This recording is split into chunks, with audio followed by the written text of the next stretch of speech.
I still remember how I first learned about them. In Korean drama, it's a typical story idea. Most often, the story will zoom in and depict the rivalries and love lives of young, rich heirs from various families. 도준이 미라클이 가져갔던 DMC 사업권 결국 감당 못하고 순양건설에 넘기기로 했어요. 생각해봐요, 모여민 씨.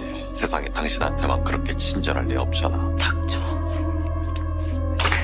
But I never knew this seemingly innocent story idea was actually inspired by a much more corrupted reality. Korean Chaebols. They basically single-handedly run the economy. Now there's rich and then there's super rich. This is like rich, like can't be touched by law, control presidents type of rich. Park has been detained on a slew of charges. Lee Jae-young was arrested in the early hours is now under accepting arrest. a bribe of nearly $40 million from Samsung But Group. to tell you this rabbit hole that I discovered in the most interesting way possible, where do I begin?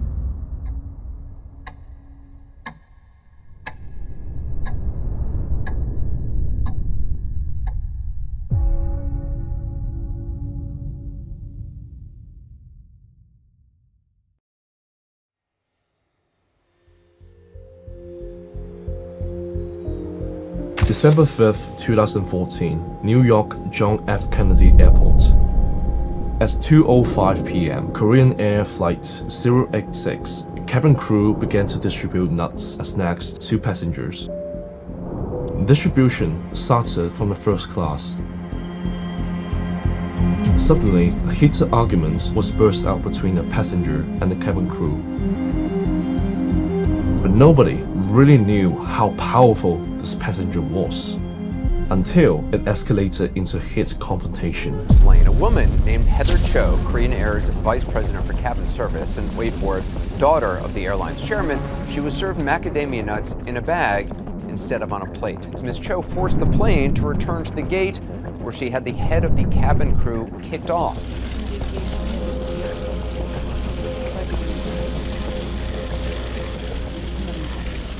비난 여론이 거세지고 있는 가운데 국토부는 항공법 위반 여부를 조사하고 있습니다. 검찰은 조만간 조 전 부사장을 소환할 방침입니다. 폭력 행위 및 사적 권위에 의해 사법 경찰권이 있는 사무장이 운항 중인 항공기에서 투입됨으로써 항공기 운항의 안전이 위협받고 Heather Cho was charged with violating aviation law by changing the flight plan, carrying a sentence of up to 10 years. And after the story sparked outrage throughout South Korea and much of the world, she resigned some of her duties.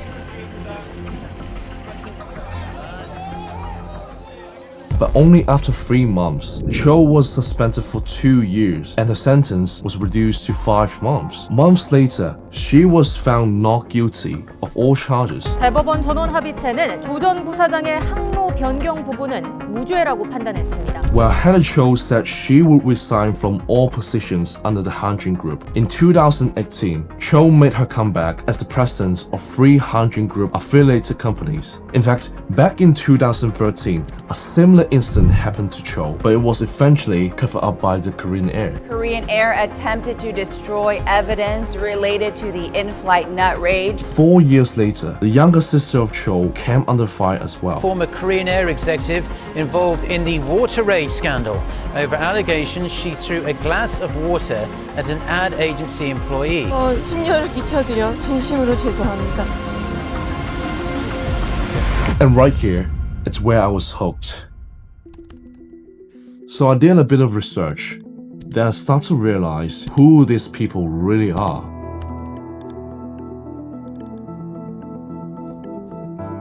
Chaebols are what they're being called.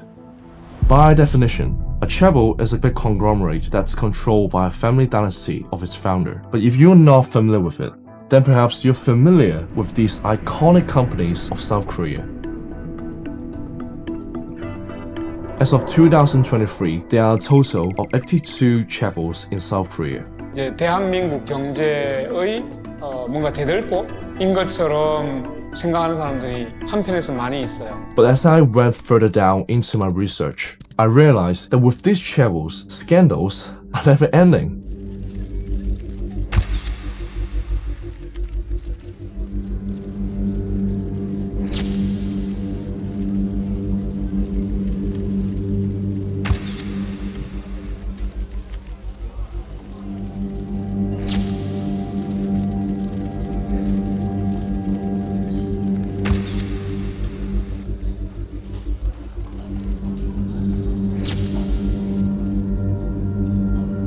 There's a hidden tailor-made rule in South Korea's judiciary system, written for the Chaebols, which is the 3-5 rule.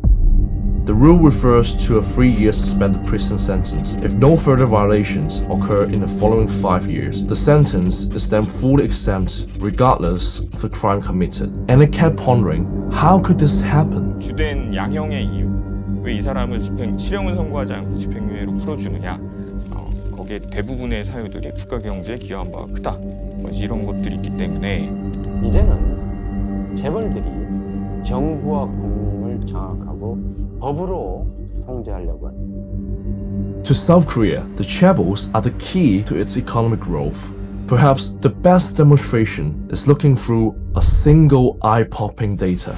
4대 재벌의 경제력 집중 그리고 자산총액 규모 이런 것들이 최근 10년 사이에 많이 높아졌습니다. 4대 재벌 내지 5대 재벌이 사실 우리 이른바 재벌들의 반 정도를 차지한다 이렇게 볼 수가 있고요.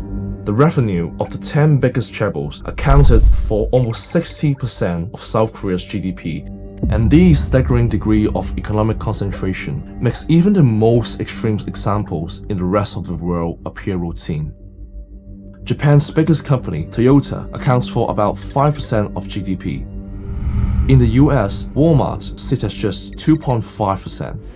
And because these business empires are kept within family dynasties, which means that just a few families in South Korea possess a vast amount of the country's wealth, power, and influence. The thing is, the Chaebols ain't come from nowhere. In fact, South Korea was never meant to be rich, it's destined to be poor. Just take a look at the map. In South Korea, only 22% of its land is arable, and the rugged, steep terrain doesn't make up for its lack of agricultural resources through minimal wealth. The country has limited coal and domestic oil reserves. South Korea should be poor, but it's not. To understand this seemingly impossible rise of South Korea and how the Chaebols reached such a point, we have to dial back the clock.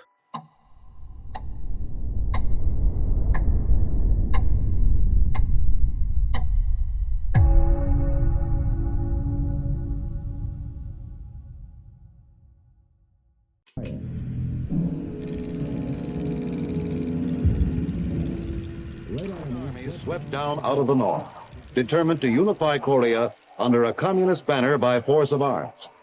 The Republic of Korea could not defend itself against the sudden fury of the Red Assault. Death and devastation spread over a helpless people. Korea had become a place of 24-hour terror. Following the Korean War, South Korea was devastated, relying heavily on imports, but not producing or exporting many goods at all.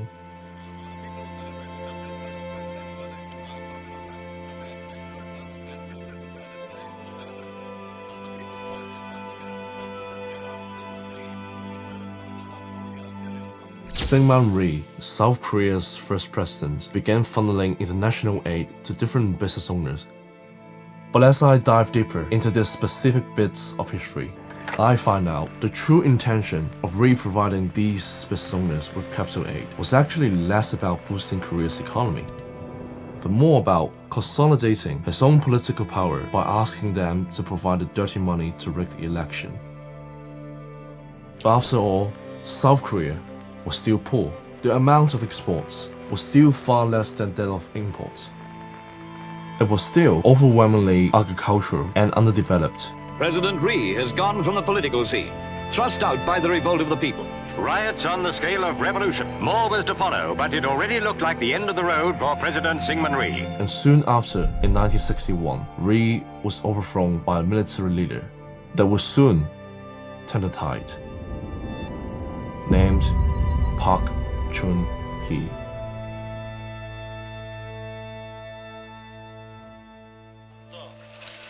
나는 북한을 순수하고 국가를 보유하며 국민의 자유와 복리의 증진에 노력하여 대통령으로서의 직책을.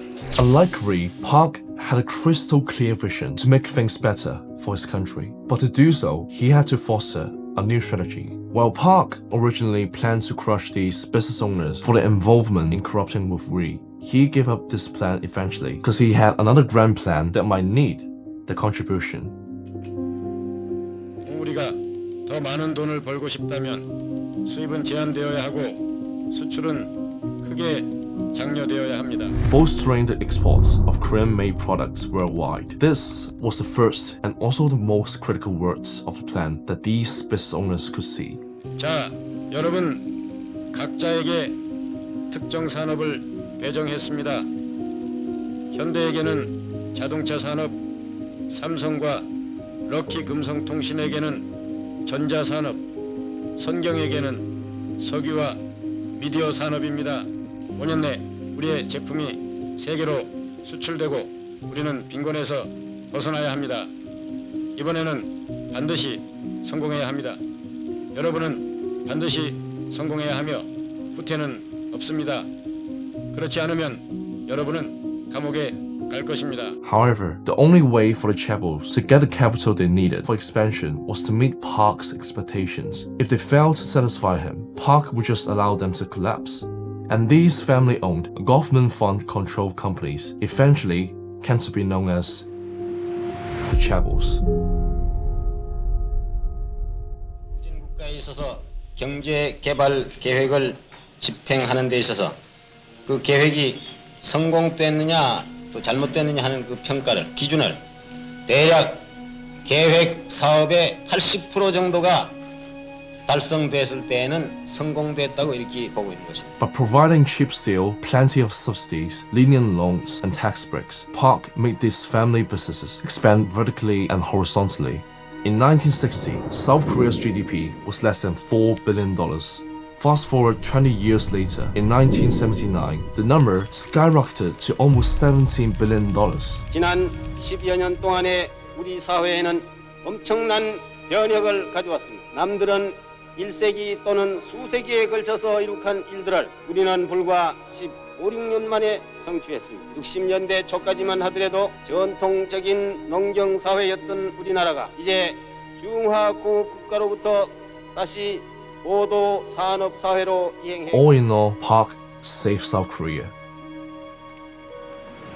But it just so happened in the same year the democracy movement flourished. The anti-dictatorship protest against Park Chung-hee took place in Busan, the second largest city in Korea.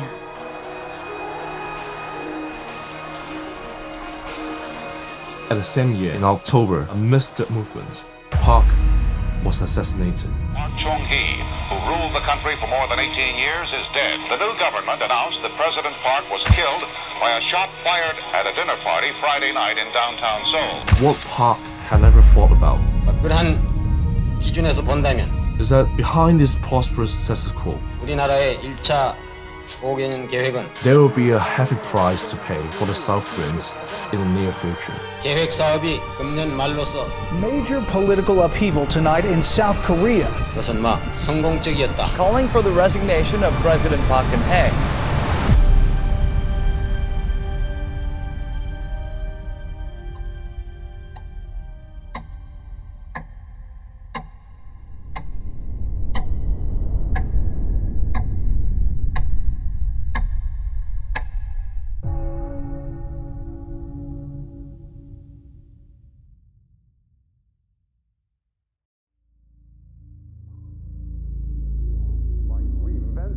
The present. It is my pleasure to introduce the Gallup's Note 10. Samsung Electronics has been ranked by far South Korea's most valuable brand. Samsung Electronics has broken another sales barrier boosted by record. remains the country's richest stockholder. The Samsung Group have been raided by prosecutors along with the officers of the country's National Pension Service. It's said to be in connection with the influence peddling scandal embroiling the country's president and her top advisors.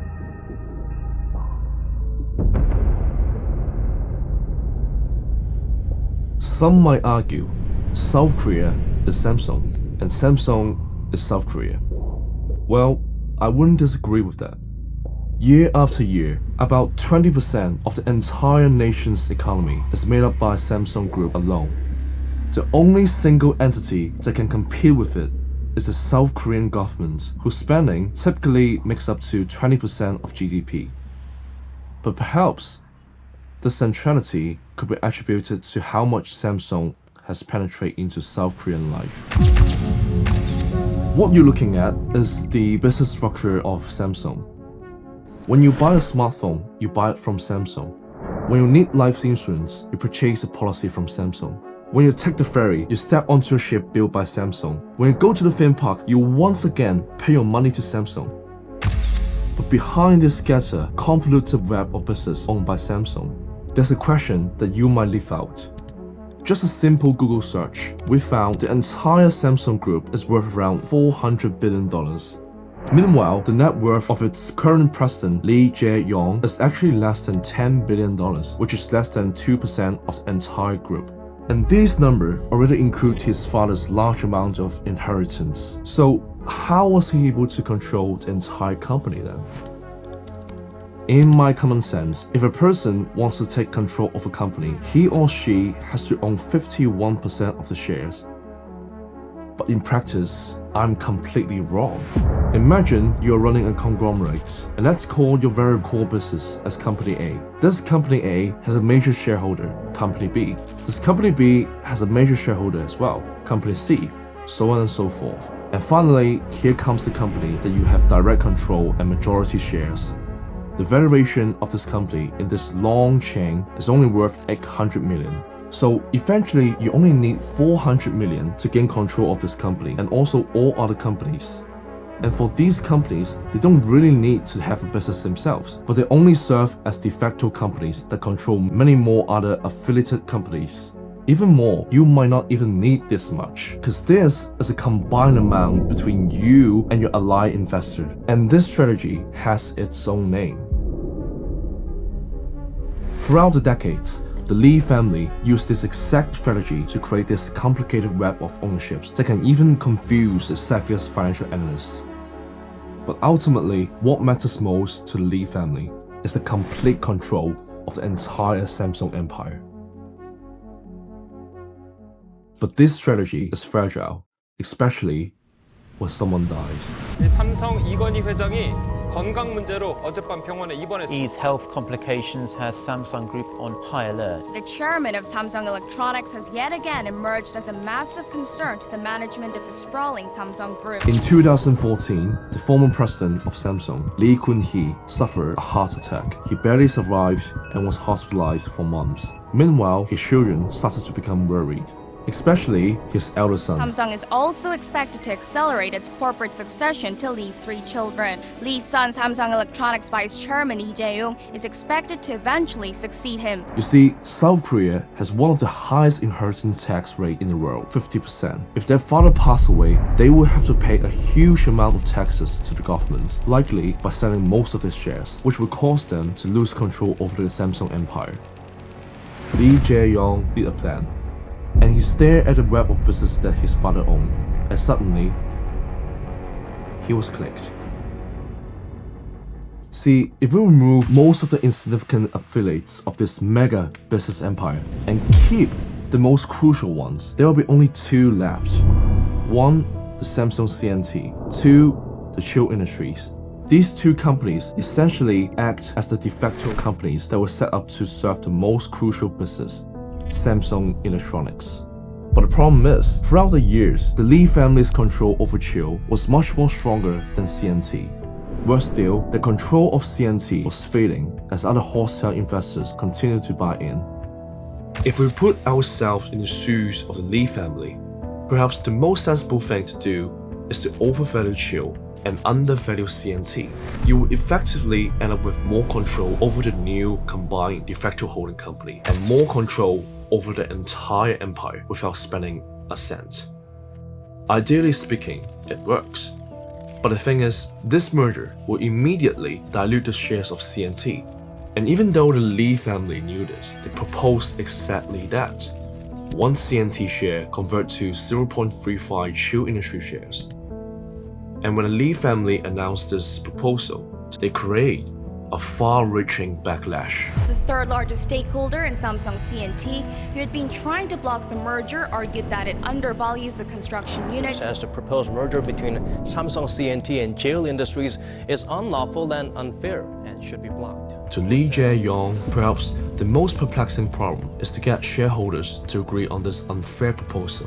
And major decisions like mergers require approval from 2/3 of the shareholders. Samsung C&T is pouring all of its efforts into getting shareholders to support its proposed merger with another Samsung Group affiliate. But while Lee Jae-yong was still scratching his head, he noticed a name, the biggest whale amongst all shareholders, with 11.6% of ownership, the South Korean National Pension Service. 700만 해외 동포 여러분, 저는 오늘 대한민국의 제18대 This pension service was run by government, which at that time was run by President Park Geun-hye. In other words, if Lee could get to President Park, she might be able to get to the pension service.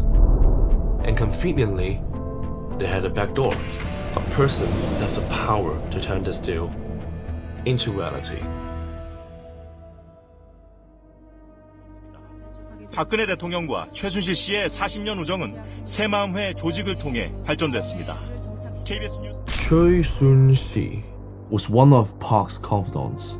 Although Choi didn't hold any official position in government, she would pick out outfits, edit speeches, and make policy suggestions for Park, thereby influencing Park's decision. 그다음에 당당하고 이제 그거 한 대한민국은 이제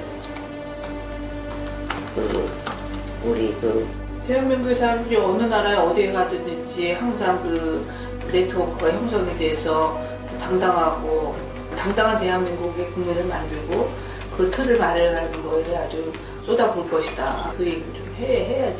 그런 게 없으면 이게 뻥을 치는 것 같은데.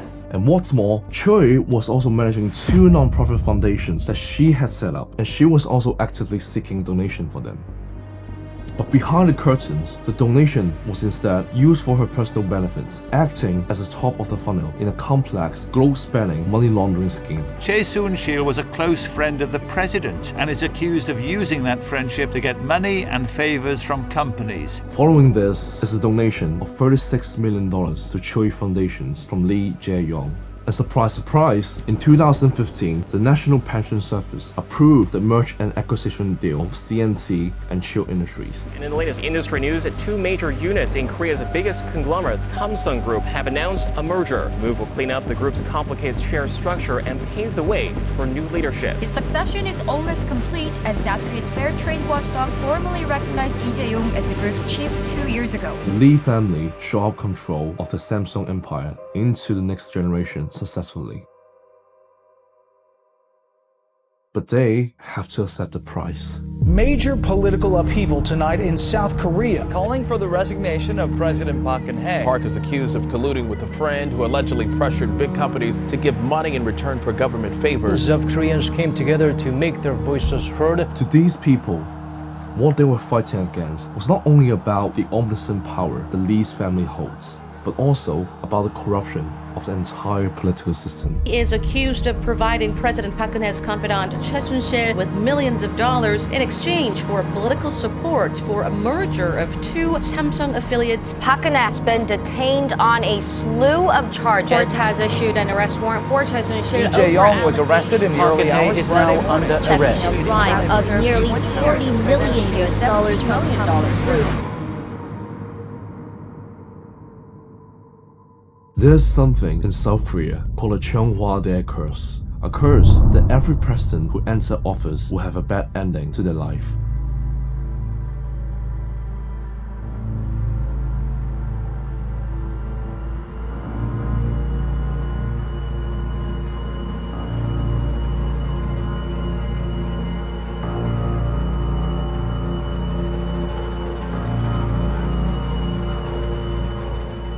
But deep down, in my point of view, there's no such thing as a curse. Because ever since Korea became democratic, almost every president has been corrupted by the Chaebols. And this perpetuates a cycle that seemingly cannot be broken. In fact, the first Chaebols regulations were introduced in the Monopoly Regulation and Fair Trade Act in 1986, but it had loopholes from its very beginning. Reforms were also recommended by the International Monetary Fund during the Asian financial crisis and were again ineffective. Following Park Geun-hye's impeachment, Moon Jae-in came into office, pledging to make changes for Korean citizens. 앞으로는 법인세를 낮추어 주면서 뒤로는 또 막대한 돈을 이른바 준조세 형식으로 걷어가는 반기업적인 Changes to the malpractice of the 3-5 rule were highly anticipated, but never did Moon make his promise. And less than 18 months later, the Court of Appeals decided to suspend Lee Jae-yong's sentence and place him on probation. Samsung's public image is taking a bit of a beating due to the deaths of some of its factory workers. Families of the victims say their loved ones fell ill after getting exposed to toxic chemicals at the company's work site. In a documentary from Vice, it followed the story of a girl called Yumi Hwang, who worked at the factory of Samsung to make computer chips. And Yumi had a simple dream: to save enough money for a future wedding and to send her brother to college. Getting a job in Samsung with stable income and benefits was supposed to help her get closer to her dream. But this job posed her a critical risk. You see, making computer chips requires dipping silicon wafers in harsh chemicals day after day, month after month, year after year. And not long after, with just 3 years into this job, a tragedy befell Yumi. 일단 몸이 언제부터 그랬던 거예요? 이제 유미하고 지친 거 이제 수원에 있는 병원을 가니까는 그 병원에서 바로 유미를 입원시켜 놓고 이제 나하고 유미 엄마를 오라고 그런 거예요. 의사 선생님이 나를 보고서는 복도로 잠깐 나오라고 얘기를 하더라고요. 그래서 내가 이제 복도로 이렇게 나가서 그랬더니 그 의사 선생님이 하는 말씀이 유미는 급성 골수성 백혈병이라 그랬어요. Behind the backdrop of this all, there was a person witnessing everything. Sang-hee Hwang, father of Yumi Hwang. 이제 3월 6일 날 아침에 일찌감치 이제 유미 병원 치료 받으라고 여기서 이제 새벽에 한 4시 반쯤 되면 여기서 출발해요. 유미가 이렇게 뒤에서 이렇게 들어놓여 있다가는 더워 그러는 거예요. 그 뒤로 이렇게 돌아다 보니까 땀을 아주 뻘뻘 흘리고 있는 거예요. 그래 고속도로에서 나 뒤로 이렇게 돌아다봐요. 이렇게 돌아보니까 그 사이에 벌써 숨이 다 이렇게 넘어가고 눈은 벌써 이렇게 짙다는 거 보세요. 이게 상당히 아주 이게 의심이 가는 거예요. 유미 병이 지금 왜 걸렸지 하는 그런 생각이 들어가는 거예요. 병원에 이제 한 며칠에 한 번씩, 한 일주일에 한 번씩 오는 그 과장님이 있었는데 그 과장님한테 물어봤어요. 유미가 웨이퍼를, 반도체를 화학약품을 쓰면서 담궜다 뺐다 하는 작업을 했다 그러는데 이러면은 이거 산업재해로 인정해주면은 안 되냐고 그랬어요. 산재보험을 적용을 해달라 그랬어요. 삼성을 해체하라! 이간이 나와! 야! 살이냐! 나와! 야! 그 과장이 나를 보고서는 아니 아버님이 이 큰 회사 삼성을 상대로 해서 이기려고 그러십니까? 그런 거예요. Sang-hee was informed by Samsung that his family will receive no compensation at all. 사실 저희가 가장 힘들었던 거는 저희가 삼성을 상대로 싸운다는 느낌이 아니라 삼성과 이미 짬짬이가 되어 있는 정부기관과 싸운다. 노동부 산하근로복지공단, 그리고 경찰 이런 곳들과 싸운다는 그런 느낌이 강했고 그런 경험들이 많이 있었는데 싸워야 되겠다는 생각이 들어가는데 내가 뭐 어떻게 싸워야 되는지 말을 어떻게 해야 되는지 뭐 누가 나를 아는 사람도 하나도 까지게 앞이 캄캄한 거야. 어떻게 해야 될지 모르겠는 거야. 없었잖아. 우리만 지키고 직원이는 안 지켜? 얘네들 안 지키라고. 그래서 전차는 우리만 전차 받고 얘는 전차 안 받는다고. Despite Sang-hee's best efforts, his endeavors proved futile in the end. Workers need that information so they can apply for workers' compensation from the state if necessary. But an Associated Press investigation has found that at least 6 times South Korean authorities have, at Samsung's request, withheld that information because Samsung says it fears trade secrets will be exposed. While everyone thought the case had been brought to the end, an internal document from Samsung was leaked. The document contained a non-public list of chemicals utilized in tasks like those assigned to Yumi, and that indirectly proved the guilt of Samsung. 하지만 유미와 제 가족이 겪었던 아픔은 잊을 수 없습니다.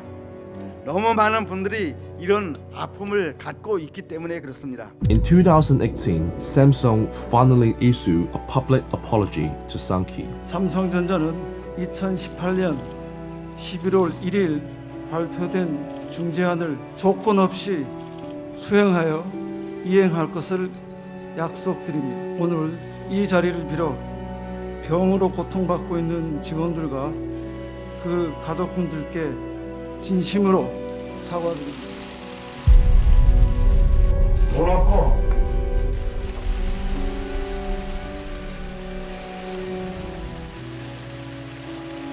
힘없고 가난한 노동자라 비서와 작업 현장에서 사학력 노동에서 병들고 죽어간 노동자를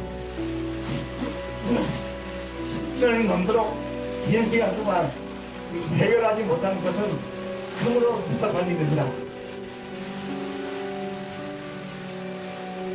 But besides Sang-ki, there were still a total of 320 victims that had never been reported by the media. 묻고 있는 것입니다. 공직자 여러분들 정신 차리십시오. 더 충격적이었던 건 삼성이 그 자기네 회사 앞에서 사옥 앞에서 아마 1인 시위를 오래 했던 사람들의 명단을 이렇게 좀 만들어놔요. 뭐 저기에 있는 저런 지명수배 명단 같은 그 지명수배 명단 같은 그 양식이 똑같은 양식인데 거기 제일 윗줄에 뭐라고 써있냐면 우수 고객 명단이라고 써있어요. 그러니까 피해자들을 조롱하는 거죠. 자신의 딸을 잃은 아버지를 그냥 그 앞에서 시위를 했다는 이유로 우수 고객이다 이렇게 조롱을 하는 걸 보면서 와 이거는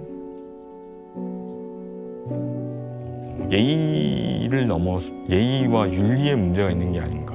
And you might wonder, why weren't they reported by the media? 그러니까 저도 언론인으로서 되게 부끄러운 얘기긴 한데 우리나라 언론사가 기업의 광고 없이는 생존을 못 하는데 최대의 광고주는 삼성이니까 삼성이 바라는 대로 기사를 쓸 수밖에 없겠죠. When injustice happens in our society, the media has an important job to be objective and tell the truth to the public.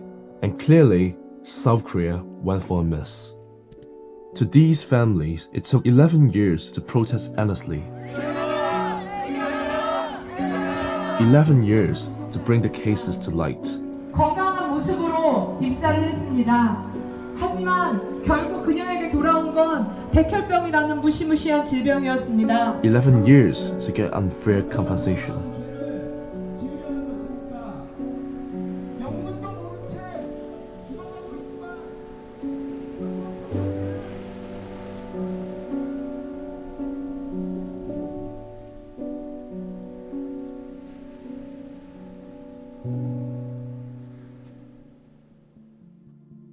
After doing rounds of research, I knew about the education system and culture in South Korea. They are all preaching the same message: to get young people working for the Chaebols. You see, unlike US or Europe, there's no such thing as rolling recruitment in South Korea, which means these Chaebols will only recruit once or twice a year, and each year, hundreds of thousands of students will take this exam. They prepare their entire life for it, only hoping to score high enough to get a recruiter's attention. 그런 뭐 적성 검사라든지 입사 시험을 대비하기 위한 문제집도 있어요. 수능처럼 준비되기도 하고 나는 뭐 삼성도 보고 LG도 보고 뭐 SK도 보고 다른 기업들도 보겠지만 유독 삼성은 지원자 숫자가 워낙 많기 때문에 삼성 고시라고들 많이 하더라고요. It's considered the apex of success to pass all these academic and social hurdles to be deemed worthy to work at these Chaebols. And this idealistic vision is encapsulated across the society. 서강대학교에 재학 중인 3학년 심영아입니다. 현재 취업을 준비하고 있습니다.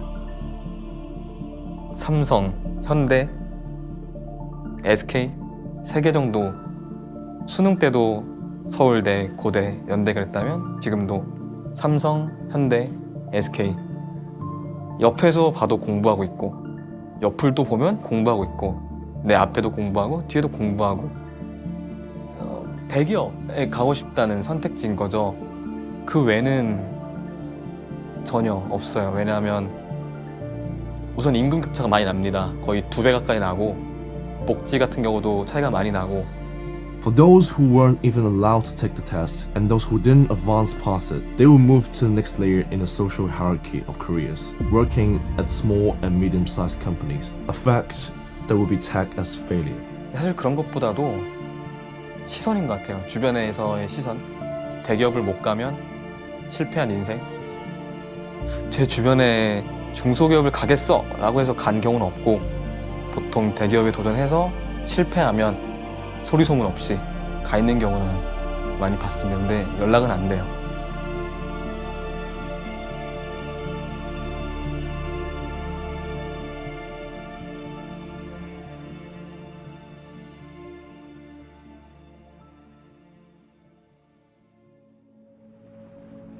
After doing my research on this story, I wanted to learn more about the point of view of a Korean. So I ended up messaging with my Korean friend in college.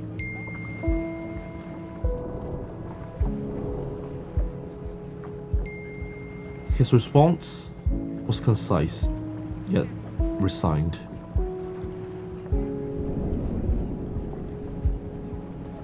Today, South Koreans must face the repercussions of this miraculous growth. Faced with high unemployment rate and wealth inequality, it totally makes sense to feel increasingly disillusioned with their future. To the government, the Chaebols might lead them to a more prosperous future. But to many Koreans, the Chaebol represent everything that is wrong with their country's economy. Truth is, South Korea can't survive without Chaebols, but to some extent, Chaebols can survive without South Korea. They can always restructure, relocate away from the nation. Although my head was still filled with questions, it's hard for me to believe that this power structure of enterprise above nation is tenable. And perhaps the problem is never about the lack of solution, but it's about the unwillingness of the governments to change, in which I think they truly believe that the Chaebols are so powerful that they can't be replaced. Of Chaebol-centric economic development, Chaebol-dominated Korean economy, democracy is now replaced by corporatocracy. But if we can do nothing to change this situation, where will we head to?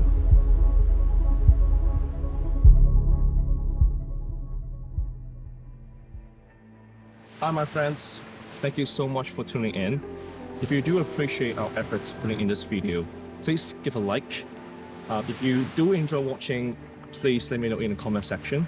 And if you want to watch more videos like this, please subscribe to our channel because we have so many exciting ideas that are yet to be created. But again, thank you so much for watching and I will see you next time.